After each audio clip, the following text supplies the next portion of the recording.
वंदे मातरम बच्चों, आज हम कक्षा 7 विषय हिंदी काव्य 16 भोर और बरखा भाग 2 के अंतर्गत आगे की जानकारी प्राप्त करते हैं।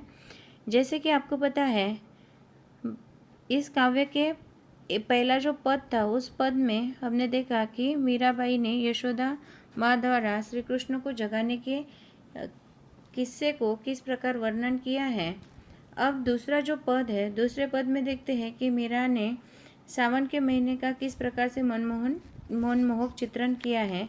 साथ ही इस पद में उन्होंने कृष्ण के प्रति अपने प्रेम का वर्णन भी किया है। देखिए,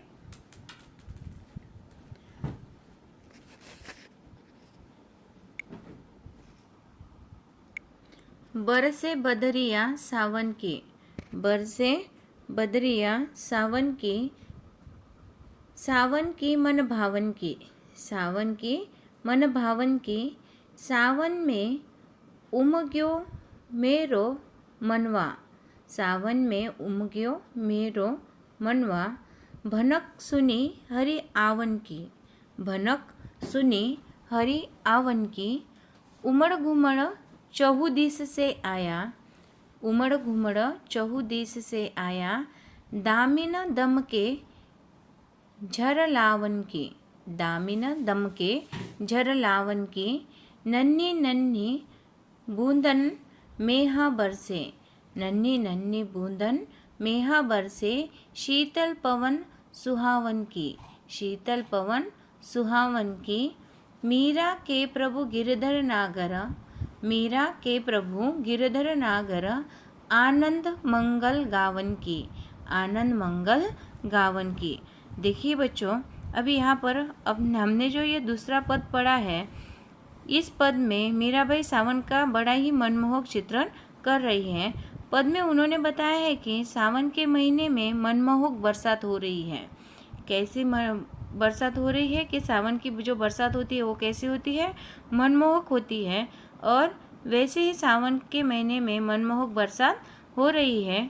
उमड़ घुमड़ कर बादल आसमान में चारों तरफ फैल जाते हैं। यहाँ पर देखिए दिया है ना कि उमड़ घुमड़ चहुदिश से आया, यानी कि उमड़ घुमड़ कर चारों दिशाओं में आसमान में बादल जो है वो फैल जाते हैं।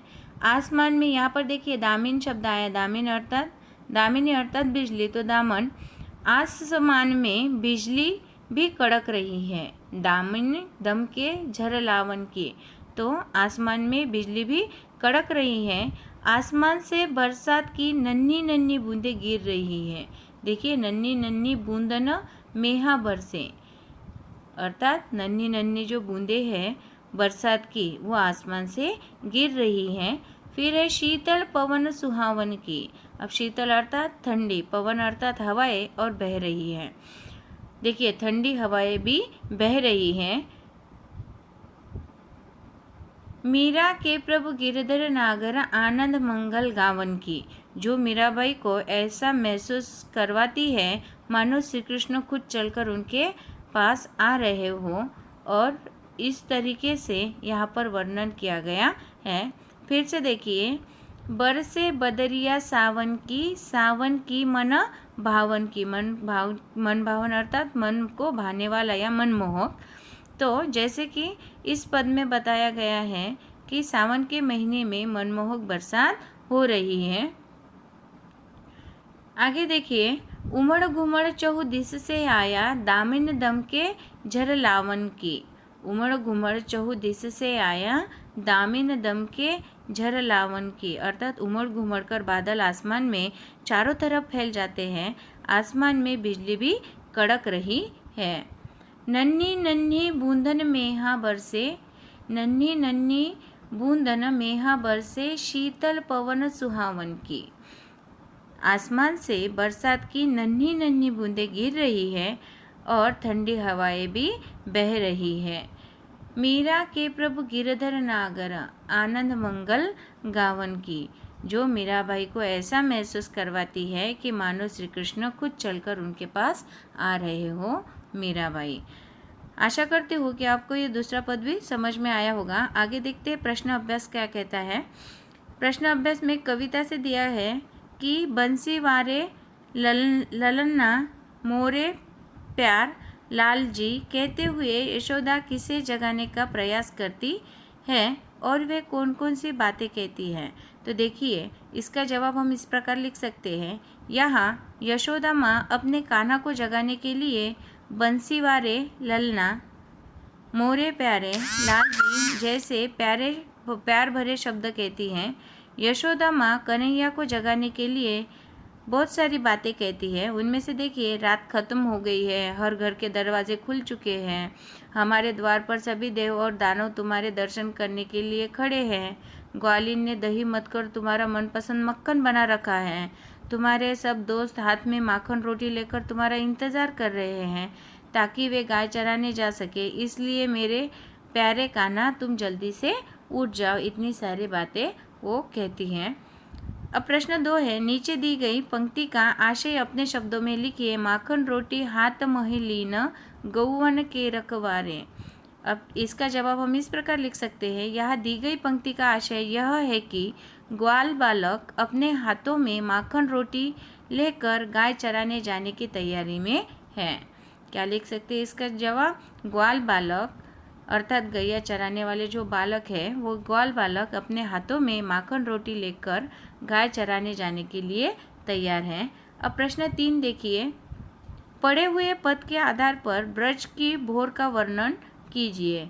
अब जो हमने आधार पढ़ा है तो उसमें ब्रज की जो भोर है या सुबह है उसका हमें वर्णन करना है। तो उसका वर्णन हम इस प्रकार कर सकते हैं कि पद के आधार पर ब्रज के भोर होते ही घर के दरवाजे खुल जाते हैं, ग्वालिनें दही मथ कर मक्खन बनाने लगती हैं, उनके कंगन की आवाज़ हर घर में गूंजती रहती है, ग्वाल बालक हाथों में मक्खन और रोटी लेकर गाय चराने की तैयारी करने लग जाते हैं। फिर से बता रही हूँ। अब हम इस तीसरे प्रश्न का उत्तर इस प्रकार लिख सकते हैं कि पद के आधार पर ब्रज में भोर होते ही हर घर के दरवाजे खुल जाते हैं, ग्वालिनें दही मथ कर मक्खन बनाने में लगती हैं, उनके कंगन की आवाज़ हर घर में गूंजती रहती है, ग्वाल बालक हाथों में मक्खन और रोटी लेकर गाय चराने की तैयारी करने लग जाते हैं। काय माहिती एवढा रास्त झाला। चौथा प्रश्न पूछा है, मीरा को सावन मनभावन क्यों लगने लगा? मीरा को सावन मनभावन क्यों लगने लगा? तो इसका जवाब हम इस प्रकार लिख सकते हैं। मीरा को सावन मनभावन इसलिए लगने लगा क्योंकि यह खुशनुमा मौसम उन्हें प्रभु श्री कृष्ण के आगमन का एहसास महसूस करवाती है। देखिए क्या लिखेंगे हम? मीरा को सावन मनभावन इसलिए लगने लगा क्योंकि यह खुशनुमा मौसम उन्हें प्रभु श्री कृष्ण के आगमन का एहसास महसूस करवाती है या करवाता है। इस मौसम में प्रकृति बड़ी ही सुंदर हो जाती है और मीराबाई का मन प्रसन्न और उमंग से भर जाता है। अब यहाँ पर देखिए, पाठ के आधार पर सावन की विशेषताएं लिखिए। जो 5वां प्रश्न है, पाठ के आधार पर सावन की विशेषताएं लिखिए। तो इसका जवाब हम इस प्रकार लिख सकते हैं कि विशेषताएं लिखिए। तो इसका जवाब हम इस प्रकार लिख सकते हैं। सावन आते ही गर्मी का प्रकोप कम हो जाता है। सावन आते ही गर्मी का प्रकोप कम हो जाता है। चारों तरफ घने काले बादल छाने लगते हैं। चारों तरफ घने काले बादल छाने लगते हैं। आसमान में बिजलियाँ कड़कती हैं। आसमान में बिजलियाँ कड़कती है और बादल गरजते हैं। कभी हल्की तो कभी तेज बरसात होती है। कभी हल्की तो कभी तेज बरसात होती है और प्रकृति फल फूल उठती है। प्रकृति फल फूल उठती है। इस दौरान हवा में भीनी भीनी खुशबू फैल जाती है। में भीनी भीनी खुशबू फैल जाती है और वो ठंडी व सुहानी लगने लगती है। और वो ठंडी और सुहानी लगने लगती है। देखिए कविता से आगे है, मीरा भक्ति काल की प्रसिद्ध कवियत्री थी।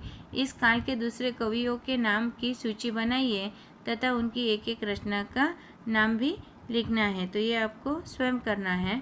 फिर सावन वर्षा ऋतु का महीना है। वर्षा ऋतु से संबंधित 2 अन्य महीनों के नाम भी आपको लिखने हैं। आशा करती हूँ ये भाग आपको अच्छी तरीके से समझ में आया होगा। आगे के पाठ की जानकारी हम आगे की वीडियो में देखेंगे। तब तक के लिए धन्यवाद।